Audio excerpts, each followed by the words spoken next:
Department of Mathematics, SNS College of Technology. This is a lecture video series on the course Differential Equations and Transforms, and previously we have also learned the Laplace Transforms and its technicalities. Today also we are going to learn the Laplace Transforms and its technicalities, and in which we are going to learn two of the theorems. One is the Initial Value Theorem and the next is the Final Value Theorem. By the name itself we can understand that it contains the initial condition and it contains the final condition. Initial means we already knew that it starts from 0. Final means, and we obviously knew that it is starting from infinity. So this is the key point to note here. If it is initial, it should start at 0, and if it is final, it should start at infinity. So what does the theorem says? First is initial value theorem. If the functions f of t and its derivative f dash of t exist, which means the given function with the variable t and its derivative with the variable t existing in the existing state, and also we should note that this Laplace transform of f of t can be transformed into capital F of s, then we can note that the initial value theorem holds. What does the theorem say? Here it is limit t tends to 0, f of t is equal to limit s tends to infinity, s into capital F of s. You have to know the difference between small f of t and capital F of s.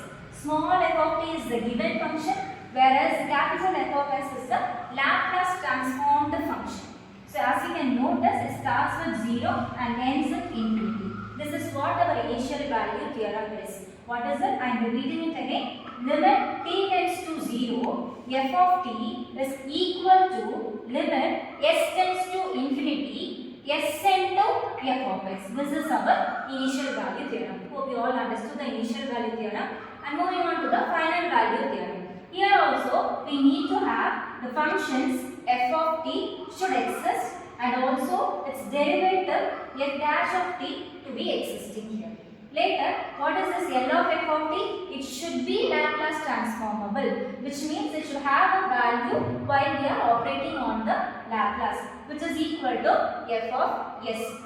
Now, this limit t tends to infinity, as I have said you earlier, since it is a final value theorem, we should start with infinity. Therefore, this is limit t tends to infinity, f of t is equal to limit s tends to 0. As you can notice, if it is starting from infinity, it will end at 0, s into f of x. So, the main difference between the initial value theorem and the final value theorem is the limits here. Here it will start with 0 and end at infinity. Here it will start with infinity and end at 0. All others remains the same. So, we will recall once again what is initial value theorem. If the functions f of t and its derivative f dash of t exist, and also we should notice that the Laplace of f of t, the given function, is equal to capital F of s, which means it should be Laplace transformable, then the initial value theorem holds. What is it? Limit t tends to 0, f of t is equal to limit s tends to infinity, s into f of s.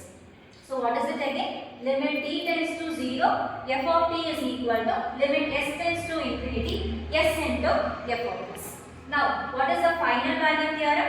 It is nothing but the function f of t exists and its derivative f dash of t exists. Then it should also be the Laplace transformable, which means L of f of t is equal to f of s. Then the final value theorem holds. What is it? Limit t tends to infinity, f of t is equal to limit s tends to 0, s into f of s. So this is our initial value theorem and the final value theorem.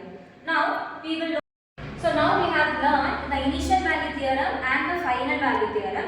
So with these on hand, we are going to implement this on the problems. So what we are going to do, we are going to verify the initial value theorem for this particular function f of t, and also we are going to verify the final value theorem for this function f of t.